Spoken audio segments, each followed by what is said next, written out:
Tonight on our news, the state-run hospital in crisis again as dozens of patients await beds. The top health official speaks. And the outspoken LGBTQ plus advocate who went viral over his question to the Prime Minister sits down with our news. Plus, visitor arrivals trending up post the height of COVID. The numbers coming up.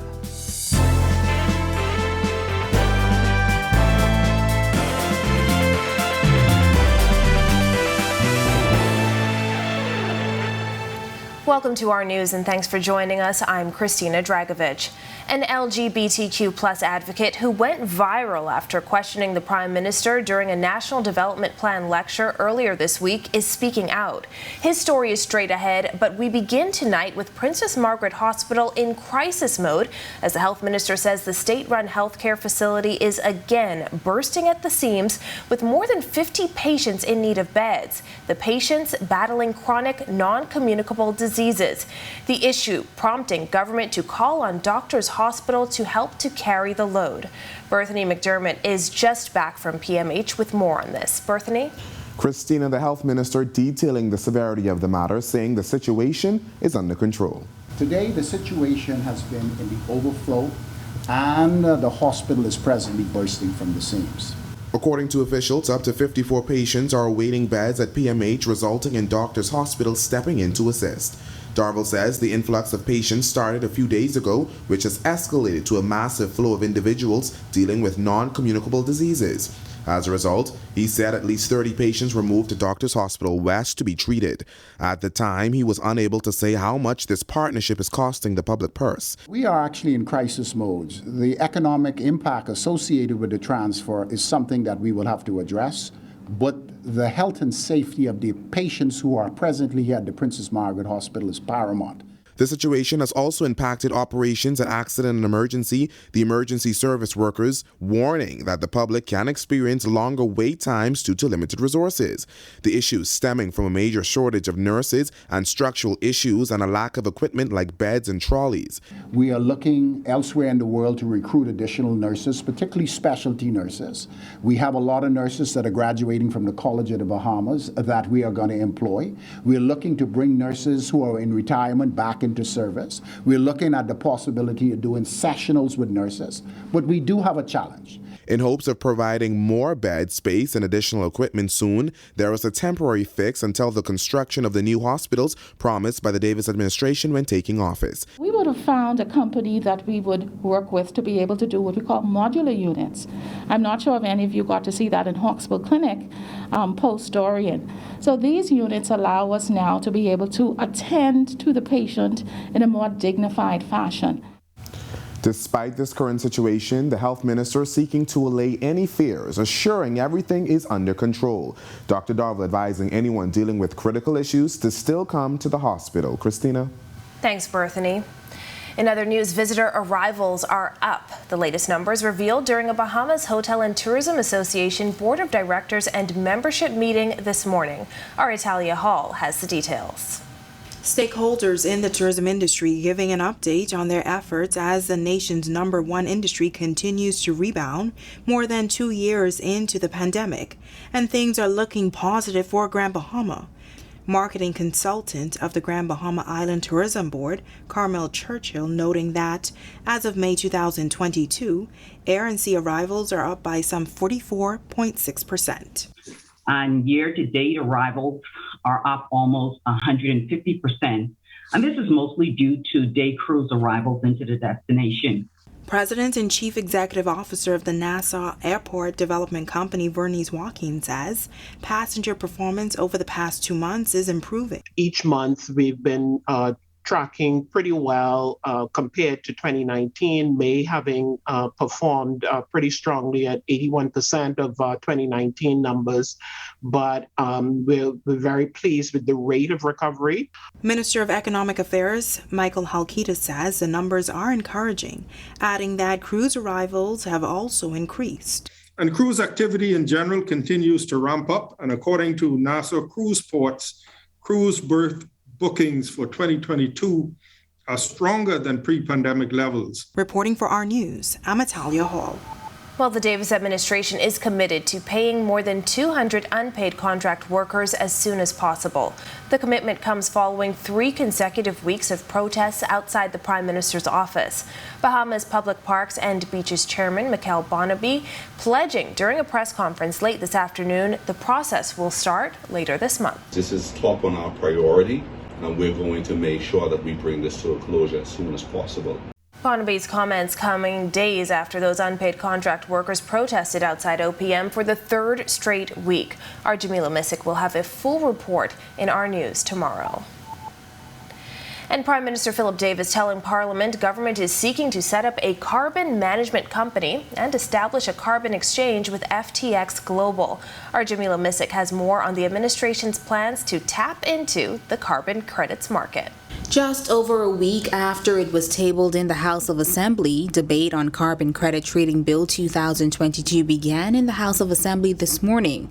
Kicking off debate was Prime Minister Philip Davis. We are now exploring the opportunity of establishing a carbon exchange in the Bahamas with FTX, where we will trade our carbon credits. This will be an independent exchange and separate from the FTX cryptocurrency exchange. Davis says the government signed a heads of agreement with NGO Beneath the Waves, which is operating under the Bahamian company Carbon Management Limited. He says Carbon Management Limited offered the most attractive management fee of 15% and has also proposed that the government own 49% of the management company, with 2% being held by local NGOs. This heads of agreement ensures that the government not only receives 85% of any potential revenue, but we also receive 49% of the management company's downstream revenue from fees and any other revenue derived by the management company by the sale of carbon credits in what we call the secondary markets. The PM adding the time to tackle climate change is now. Some suggest that we are already seeing the effects throughout New Providence, whenever even a moderate amount of rain falls. The terrifying reality is that this is just the beginning if the world does not unite. Reporting for our news, I'm Jamila Missick. Now, temperatures cooling off to the low 80s. Meteorologist Greg Thompson has our latest conditions over in the Weather Center. Thanks and welcome everybody for our first look at weather on this Thursday evening. If you have plans on going outdoors this evening, it's not too bad. Temperatures in the low to mid 80s, 83 outside our studios right now with a few clouds. Winds are a little on the breezy side, taking that edge of the heat. East to southeast at 13 miles per hour, and your feels-like temperature still in the 80s, but yeah, 87 degrees, still a little on the warm side. Satellite view, big upper level low that's spinning across the area, bringing us some moisture out of the tropics. Most of that is mid and upper level moisture to the east of the Bahamas, but enough low level moisture interacting with this upper level trough, or low pressure as we call it, generating a few isolated showers and thunderstorms. We will continue to see that trend throughout the night and into tomorrow, as this upper level low is going to be slow to move and keeping us with a little bit of unsettled weather through tomorrow. That's your first look at weather. Your extended forecast is still to come. Still to come on our news, the LGBTQ plus advocate who went viral after questioning government's plans sits down with our Marlena Leonard. Plus, mixed reaction tonight over vaccines for young children, and later find out the upcoming concert Under the Stars hosted by Atlantis. That's coming up when our news returns.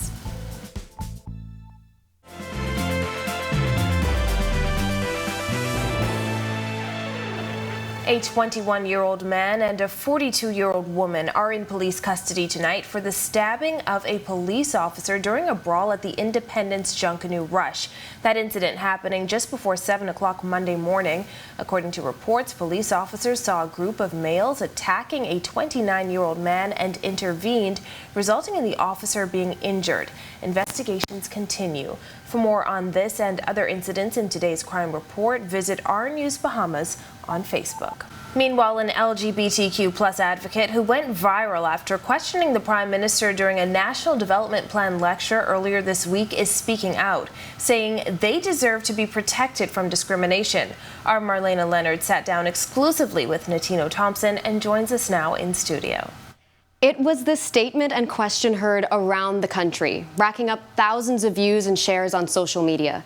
University of the Bahamas alum Natino Thompson pressuring the Prime Minister to not leave the LGBTQ+ community behind when considering the way forward for the Bahamas. The question is, how are you going to take care of queer Bahamians? What you may not have been able to hear in those videos was the reaction in the room toward Thompson's question. There were some people that were literally, like when I sat down, people were saying, they called me a demon. And they tell me that I need to get out. It's what it feels like every day to live in the Bahamas. Every time you walk into a room, right? Every time you walk into a store. It's you get a little bit desensitized to it, but it's also emotionally exhausting because I live in this country. I deserve to exist. Thompson is an accomplished scholar with degrees in history and psychology from the University of the Bahamas. Thompson's paper, titled Heterosexism and Homosexuality, The Performance of Privilege in Bahamian Society, was featured in the Yale Review of International Studies. I basically look at gender, the way that gender works in Bahamian society, and the way that queerness works in Bahamian society.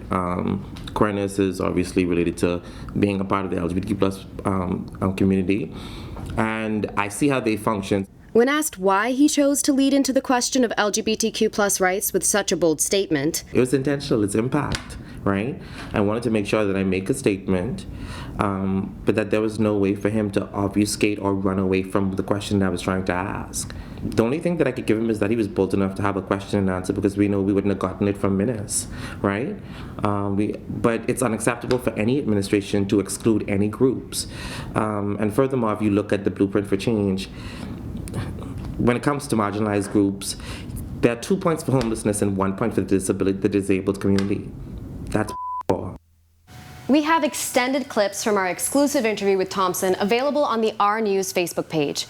Part 2 of the interview, where Thompson discusses the long-standing but unacknowledged contributions of LGBTQ+ Bahamians, will be available soon. Back to you, Christina. Thanks, Marlena. And mixed reaction to news that pediatric COVID-19 vaccines will soon be available for young children in the Bahamas. Joshua Williams is on the story. The response from residents coming the day after Health Minister Dr. Michael Darville revealed vaccinations for children between the ages of 5 through 12 are on the way. Parents and guardians reacting. This present time that COVID has changed, I don't think it's necessary. It's up to the parents if their trust and confidence is in the product itself. You know, I don't see why not. I mean, if it's up to me, I would do it. Because I just feel that they have natural immunity that they could, ward off the COVID.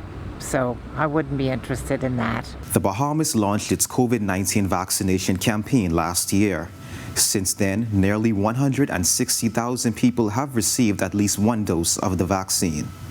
Currently, persons 12 years and older are eligible for the COVID-19 vaccine. This grandmother says she is encouraging all persons to do their research and decide for themselves. I allow my children to make their own decisions in regards to their children. I am a nurse, and once they would have researched and weigh the pros and the cons, I allow them, they should make their own decision in regards to their children's health. Dr. Darville says that doses for kids ages 5 through 12 will arrive later this month. Reporting for our news, I'm Joshua Williams. It's now time for tonight's Financial Market Minute, brought to you by RF, your local investment bank.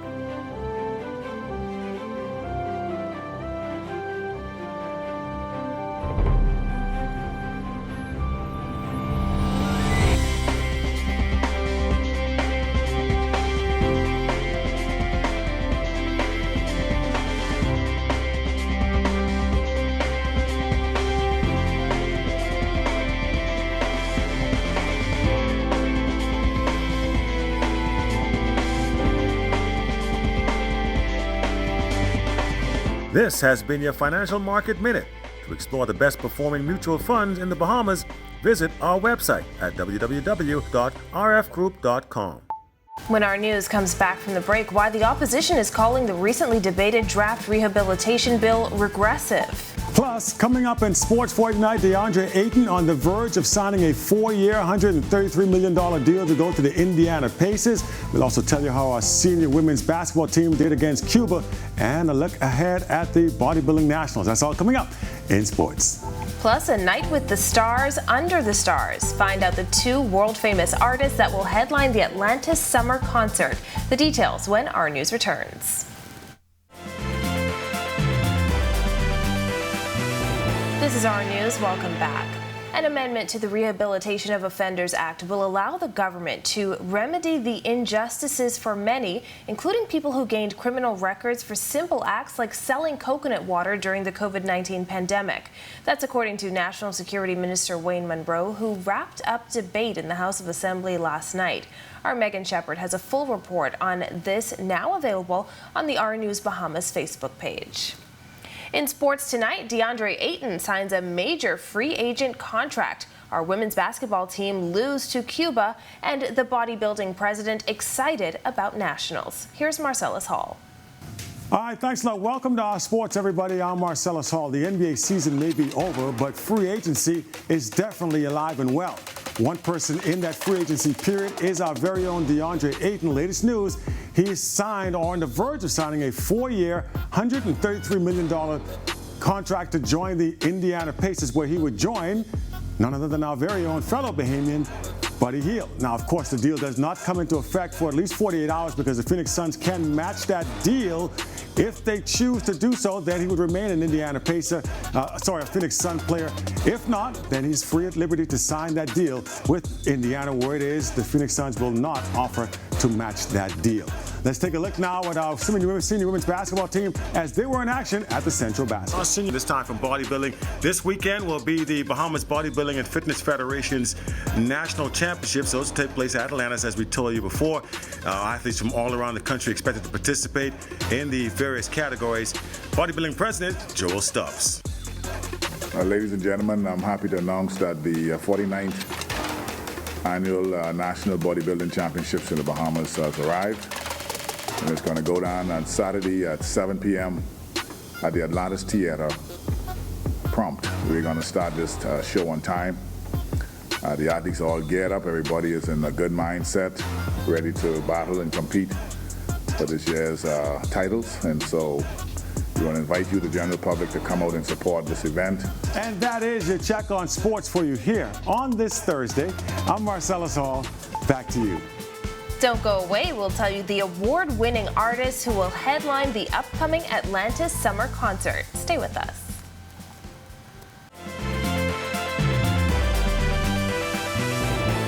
Welcome back to our news.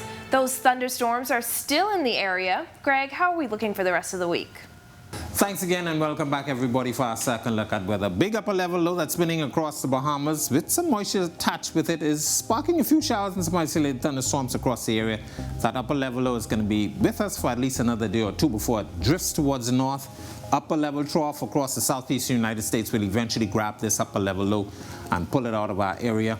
Behind that, a ridge of high pressure will dominate our weather over the next couple of days and into next week, so we're looking at some more hot temperatures as well as some summer-like weather. As I mentioned, scattered showers, isolated thunderstorms with that upper level low across our area. The tropics, very quiet at this time. We do have some Saharan dust out there, and that Saharan dust is suppressing any forms of, any organization, that is, of any tropical waves. Boating forecast, we plan on doing that tonight through tomorrow for the northwest Bahamas. East to southeasterly wind flow 10 to 15 knots. Seas 2 to 4 feet. Your high tide will be at 9:21 tonight. For the central and southeast Bahamas, winds are slightly stronger, mostly across the southeast Bahamas, but a caution flag in place. East to southeasterly wind flow at 15 to 20 knots. Those winds will gust high across the southeast Bahamas, as I mentioned. Your sea is running a choppy 4 to 7 feet over the open waters. Here's a look now at your national forecast.